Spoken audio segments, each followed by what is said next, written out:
Assalamualaikum warahmatullahi wabarakatuh. Selamat siang. Kebetulan siang ini kita berada di Luwut tadi, Mas Ajis. Dan saya harus memaksa Mas Ajis harus mau karena waktunya Mas Ajis ini luar biasa. Pagi kadang di balai desa enggak taunya ngantar mayat, ngantar orang sakit. Selamat siang Mas Ajis. Selamat siang.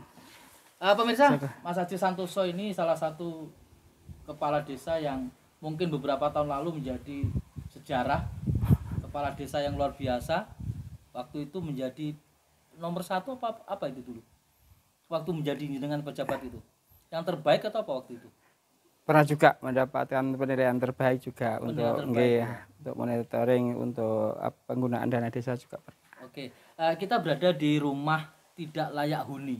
Iya. Mas Ajis mungkin bisa dijelaskan dari mana bantuan ini sehingga satu desa ya, satu saja yang iya. Ya mungkin Mas Ajis bisa jelaskan. Ya, terima kasih. Jadi kebetulan untuk tahun 2024 ini kita mendapatkan satu unit untuk bantuan Rutilahu ya istilahnya. Rutilahu. Rumah tinggal layak huni. Sekarang bukan rumah tidak layak huni lagi, enggak. Rumah Rutilahu, iya. Rumah tinggal layak huni. Kebetulan ini adalah bantuan dari Gubernur Jawa Timur melalui pemerintah Provinsi Jawa Timur bekerja sama dengan Kodam 5 Brawijaya untuk memberikan Rutilahu bantuan istilahnya rehab rumah tinggal layak huni yang berada di wilayah Kodim 0804 Kabupaten Magetan. Ini targetnya berapa minggu selesai? Ini targetnya sekitar akhir bulan Juli. Ini terakhir. Tapi alhamdulillah untuk pelaksanaan ini sudah mencapai 90%.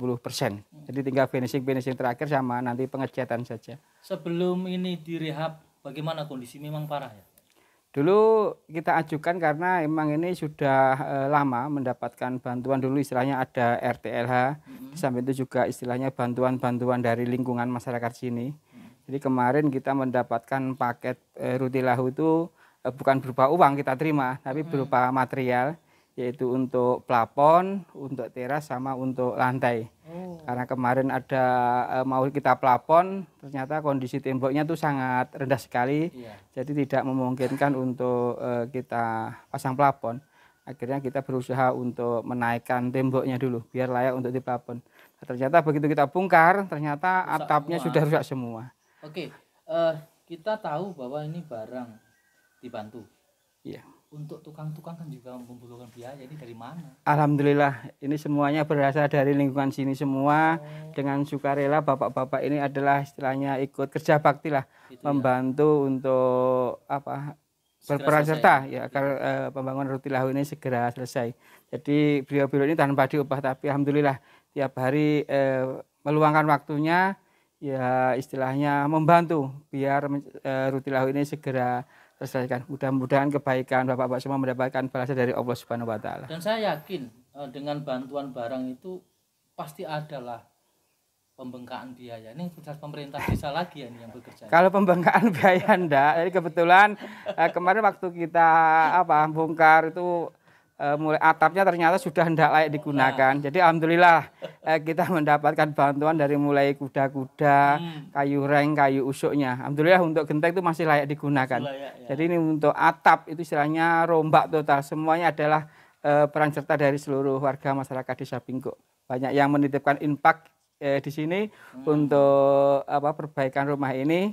Jadi biar istilahnya kita dapat Rutilahu tahun ini biar semuanya sudah semuanya sudah total kita ganti, biar nanti ke belakangnya itu tidak ada kendala lagi, sudah benar-benar rumah tinggal layak huni. Makanya ini yang menjadi saya menarik, bantuan berupa barang. Lah orang-orang yang ini yang rusak-rusak pasti dong akhirnya kerjasama antar warga, pemerintah desa kan gitu Mas Ajis. Yang jelas kita juga perlu sinergiskan, kita komunikasikan dengan Bapak RT, kebetulan ini kan ada RT 26, Bapak RT 27, kemudian juga warga sini. Di samping kita punya masyarakat yang istilahnya berkenal lah. Kemarin malah mau dapat bantuan ini tapi kita sesuaikan aja, kita fokus pada kegiatan Rutilahu dulu aja seperti ini. Untuk Desa Pingkuk sendiri masih ada nggak rumah-rumah yang harus dibantu?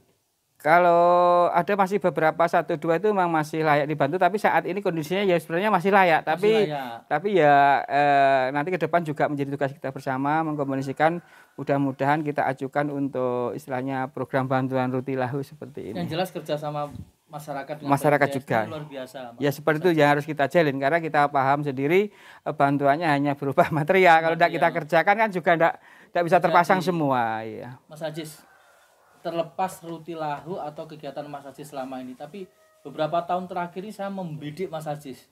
Tahu-tahu di Solo, tahu-tahu di Surabaya pakai ambulan. Dan itu ambulan pribadi Mas Ajis. Nah, itu sebenarnya bukan ambulan pribadi, itu adalah ambulan hibah dari warga kita. Kebetulan tahun 2021 kita mendapatkan hibah 2 kendaraan ambulan lah. Satu jenis roda 4 Grand Max, satunya adalah AVV. Semuanya sudah dimodifikasi, sudah kita modifikasi untuk layak untuk ambulan pasien dan juga untuk ambulan jenazah juga. Jadi itu kita pun sudah kemarin kita komunikasikan dengan yang memberikan hibah, istilahnya sudah ikhlas diberikan, akhirnya sudah kita balik namakan, insya Allah itu sudah menjadi aset desa. Jadi aset desa, ya? Iya, sudah plat merah menjadi asetnya desa, bukan aset siapa-siapa lagi. Berarti yang orang bilang desa mau ngadakan mobil-mobil, Pingko sendiri nggak perlu gitu ya? Nggak perlu. Jadi mungkin ada desa yang masih pengen pengadaan, tapi kita tanpa dulu sebenarnya sudah ada program untuk pengadaan, tapi alhamdulillah kita belum sempat menganggarkan di APBDes. Alhamdulillah kita mendapatkan hibah, apalagi langsung 2 kendaraan. Itu sama di tahun 2021. Apa yang mendorong hati Mas Ajis berbuat seperti itu? Nggak ada bayaran, ngantar orang sakit, kadang uang keluar. Ya semuanya kan bermula makna dari kemarin kasus pandemi COVID itu kan juga istilahnya memberikan kesadaran kepada seluruh manusia lah. Jadi berawal dari situ kita kemarin melihat bagaimana kasus COVID itu melanda seluruh dunia ya. Terutama juga yang ada di wilayah Pingko ataupun mungkin juga di wilayah Magetan. Jadi kita bergerak untuk membentuk tim lah karena kita juga perlu merawat pasien-pasien yang ternyata pasien COVID itu tidak bisa dirawat di rumah sakit tapi harus isolasi mandiri di rumah. Dari situ ada beberapa kasus sampai meninggal. Sampai kita pun membentuk tim pemulasaran dan pemakaman jenazah. Kita dulu istilahnya ada 15 personil, jadi hampir 2 tim. Nah, ternyata kegiatan itu menggugah dari hati masyarakat kita. Karena kemarin waktu kita itu awalnya hanya untuk pemakaman dan pemulasaran yang ada di wilayah Desa Pingko, tapi ternyata di wilayah desa-desa lain, bahkan di Kabupaten Magetan, karena kemarin banyaknya kasus kematian, jadi itu kan BPBD sendiri juga kewalahan. Jadi kita pun diundanglah untuk membantu pemulasaran dan pemakaman pasien-pasien yang istilahnya meninggal di rumah karena isolasi.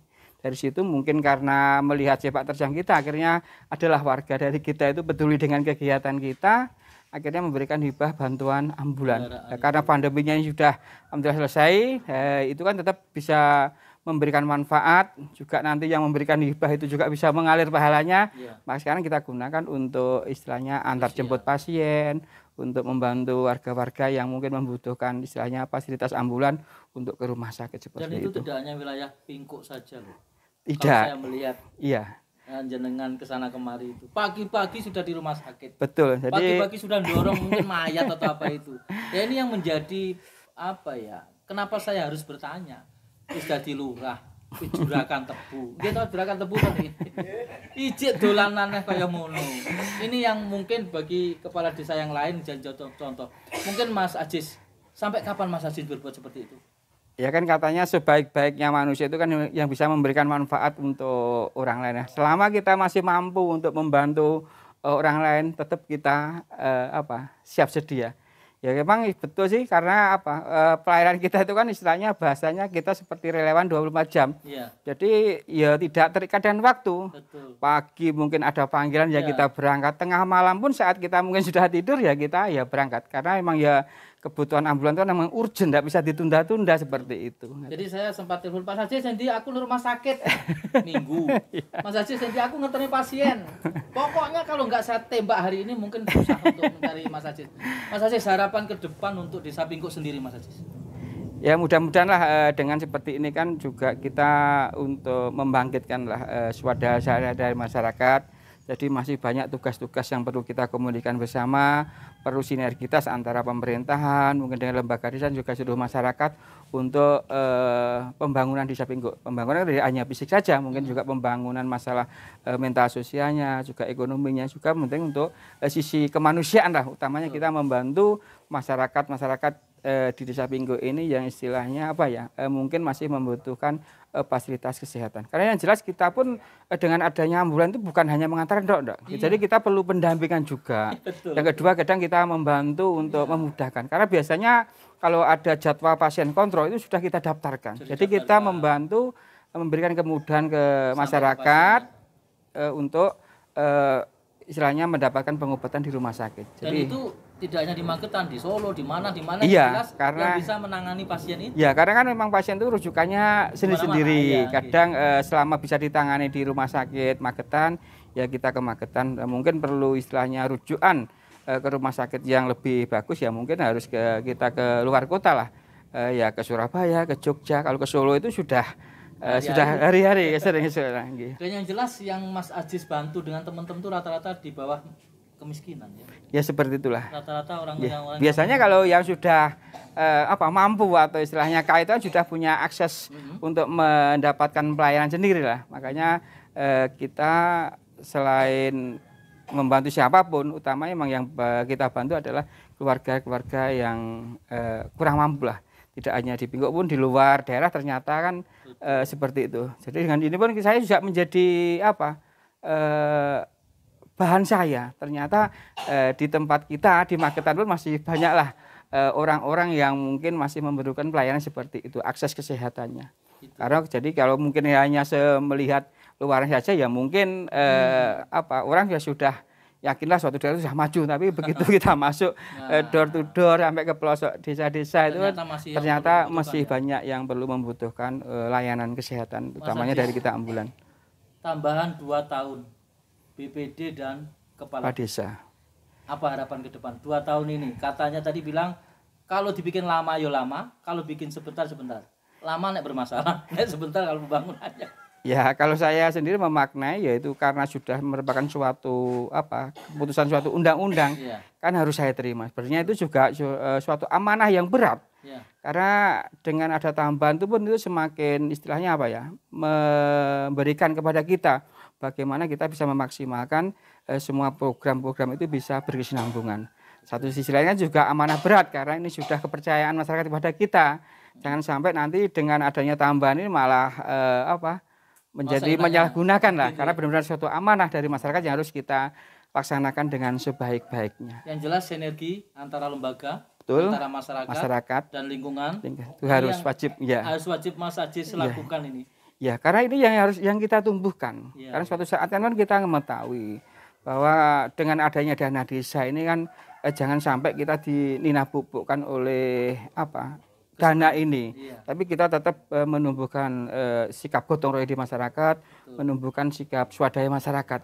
Toh suatu saat namanya undang-undang, ya harapan kita dana desa itu tetap ada sampai kapanpun. Cuma suatu saat nanti kalau memang ada pengurangan dana desa pun kita kan sudah tidak kaget, karena kita sudah bisa menumbuhkan gotong royong di masyarakat, menumbuhkan swadaya dari masyarakat seperti itu. Yang jelas tidak akan pernah berhenti apa yang Mas Ajis lakukan selama itu baik. Insya Allah selama saya masih berikan kesehatan, kesempatan sampai kapanpun kita akan terus berusaha memberikan bantuan kepada mereka yang membutuhkan fasilitas kesehatan, utamanya adalah layanan ambulan. Kita dengan teman-teman ya alhamdulillah sudah punya komitmen semua. Kebetulan ya tim saya itu alhamdulillah lah punya jiwa relawan. Jadi yang penting kita membantu, tidak usah mikir yang mana-mana. Gitu ya. Iya, seperti Mas Ajis, itu. habis ini kita melihat ambulan yang 2 itu. Siap. Habis itu saya pamit. Yep. Semoga apa yang kita lakukan bisa dicontoh oleh kepala desa yang ada di Magetan.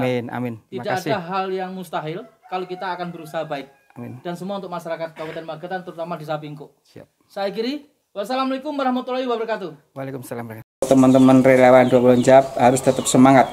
Jadi niat kita adalah membantu masyarakat yang tidak mampu untuk memberikan layanan terbaik. Selama ini yang bisa kita membantu hanya untuk layanan antar jemput pasien maupun jenazah, itu sudah merupakan usaha yang luar biasa dan harus kita laksanakan. Jadi kita sebagai relawan jangan memikirkan nanti ada hasil atau tidak. Yang penting niat kita ibadah, insya Allah akan dicatat oleh Allah suatu kebaikan bagi kita semua. Alhamdulillah, meskipun saat ini kita tanpa ada honor, tanpa ada pemasukan, tapi kita tetap semangat untuk memberikan pelayanan terbaik untuk masyarakat yang ada di Kabupaten Magetan.